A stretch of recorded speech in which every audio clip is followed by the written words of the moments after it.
Hi everyone, in front of me I've got a VIVO X80 Lite and let me share with you how to set the camera timer on this device. So let's start with opening the camera app. Currently it is in the standard photo mode, so that's okay. We have to then enter the settings because unfortunately the timer is not highlighted here.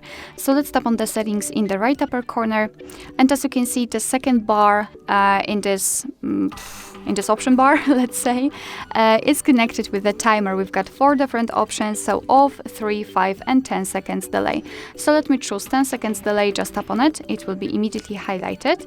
So we can go back to the camera and tap on the switcher and or the shutter button. And from now on your device will count down from 10, 3 or 5 depending on which option you've chosen, and after that time it will take a photo. Of course, you can also always turn it off just by tapping on off. Since it is highlighted, it will be disabled, and from now on your device will take photos right after touching the shutter button. Alright, so that will be all. Thank you so much for watching. I hope that this video was helpful, and if it was, please hit the subscribe button and leave the thumbs up.